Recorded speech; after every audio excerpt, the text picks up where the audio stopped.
संगम नगरी प्रयागराज से आई बड़ी खबर के साथ। देखिए, थरवई थाना क्षेत्र के खेवराजपुर गांव में 5 लोगों की हत्या हुई है। ईंट पत्थर से कुचल करके निर्मम हत्या की गई है। और तो और हत्या के बाद घर में आग लगाने की भी खबर है। प्रदीप कुमार यादव ने अपने भाई और भाभी की मौत के मामले में पुलिस को सूचना दी है। मृतकों के परिवार के ही 3 अन्य लोग भी शामिल हैं। तो सामूहिक हत्या की सूचना पर पुलिस मौके पर पहुंची है, जांच जारी है। पुलिस के वरिष्ठ अधिकारी, फॉरेंसिक टीम, डॉग स्क्वाड भी मौके पर मौजूद है। इस सामूहिक हत्या की सूचना पुलिस के पास पहुंचती है, उसके बाद महकमा ग्राउंड पर है। बताया जा रहा है कि एक ही परिवार के 5 लोगों की निर्मम हत्या की गई है। ईंट पत्थर से कुचल करके उनकी जान ली गई है और हत्या के बाद घर में आग लगाया गया है। देखिए, प्रयागराज से थरवई थाना क्षेत्र के खेवराजपुर गांव में हत्या का यह मामला सामने आया है। एक ही परिवार के 5 लोगों की जान ली गई है। बताया जा रहा है ईंट पत्थर से कुचल करके निर्मम हत्या की गई है। पुलिस के पास जानकारी मिलते ही वरिष्ठ अधिकारी, फॉरेंसिक टीम, डॉग स्क्वाड मौके के लिए रवाना हो चुके हैं ताकि इस हत्या के पीछे कौन है, क्या मंशा है, इन तमाम सवालों के जवाब ढूंढे जा सके। हालांकि प्रयागराज के लिए बड़ी खबर है, जहां एक ही परिवार के 5 सदस्यों की हत्या की खबर सामने आती है। देर रात की वारदात बताई जा रही है। थरवई थाना क्षेत्र है, खेवराजपुर गांव है। एक ही परिवार के 5 लोगों की निर्मम हत्या की गई है। बताया जा रहा है ईंट पत्थर से कुचल करके ये सामूहिक हत्या को अंजाम दिया गया है। मौके पर पुलिस मौजूद है, फॉरेंसिक टीम मौजूद है डॉग स्क्वाड के साथ, ताकि तमाम पहलुओं पर बारीकी से जांच किया जा सके। तो कई सवाल हैं, किसने की हत्या, क्या मंशा है। एक ही परिवार के 5 लोगों की हत्या से सनसनी है पूरे क्षेत्र में। ज्यादा जानकारी के लिए सहयोगी मोहम्मद मोइन का रुख करते हैं, फोन लाइन पर वो मौजूद हैं। तो मोइन, अभी क्या जानकारी आ रही है? देखिए, अभी कुछ तस्वीर बहुत साफ नहीं हुई है। जो लोकल पुलिस है वो मौके पर पहुंच गई है। जो बड़े अधिकारी हैं जिले से वो मौके के लिए रवाना हो गए, कुछ देर में पहुंच जाएंगे।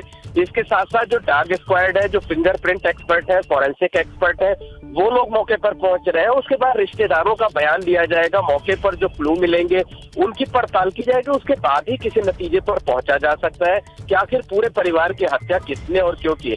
लेकिन एक बड़ा सवाल यह है कि प्रयागराज के गंगापार इलाके में जिस तरीके से सिलसिलेवार तरीके से पूरे परिवार की हत्याएं हो रही हैं, वो एक बड़ा सवाल है। उत्तर प्रदेश पुलिस के लिए एक बड़ी चुनौती है और निश्चित तौर पर कहा जा सकता है कि सरकार के लिए भी बड़ी चुनौती है, क्योंकि हर 4 से 5 महीने में इसी तरीके से वारदात होती है।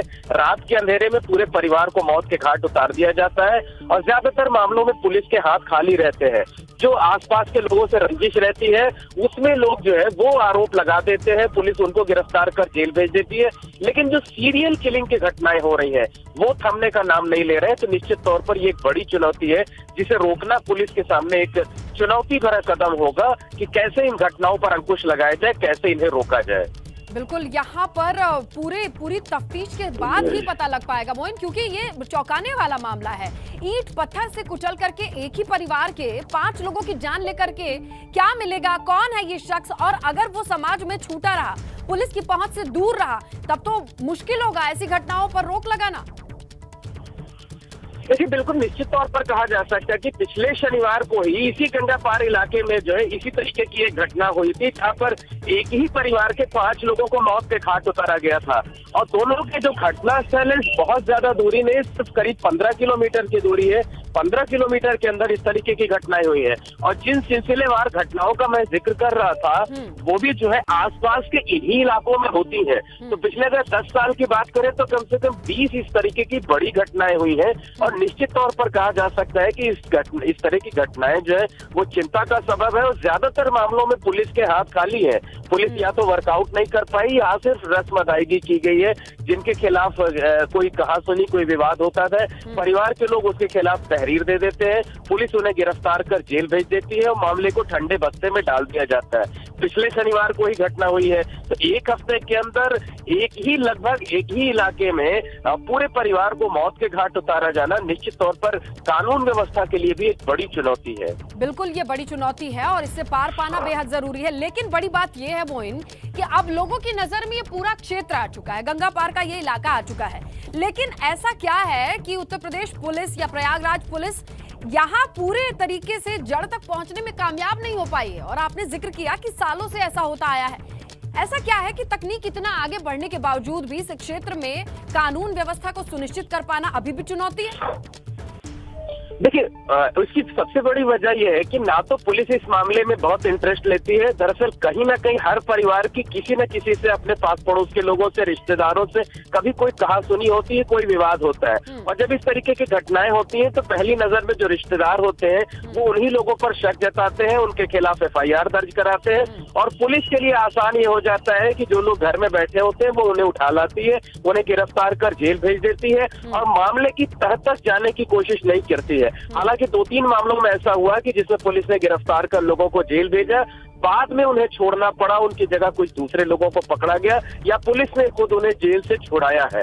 तो निश्चित तौर पर इस पूरे मामले की पड़ताल करने की जरूरत है और अगर उत्तर प्रदेश पुलिस नहीं कर पा रही तो दूसरी एजेंसियों की इसमें मदद ली जानी चाहिए। और जो सिलसिलेवार तरीके से घटनाएं हो रही हैं इन पर कहीं ना कहीं अंकुश लगाना चाहिए। क्योंकि ये साफ है केस क्लोज करने की प्रेशर या जल्दबाजी यहाँ इस पूरे क्षेत्र के लोगों के लिए अमन, चैन, शांति का सवाल बन सकती है।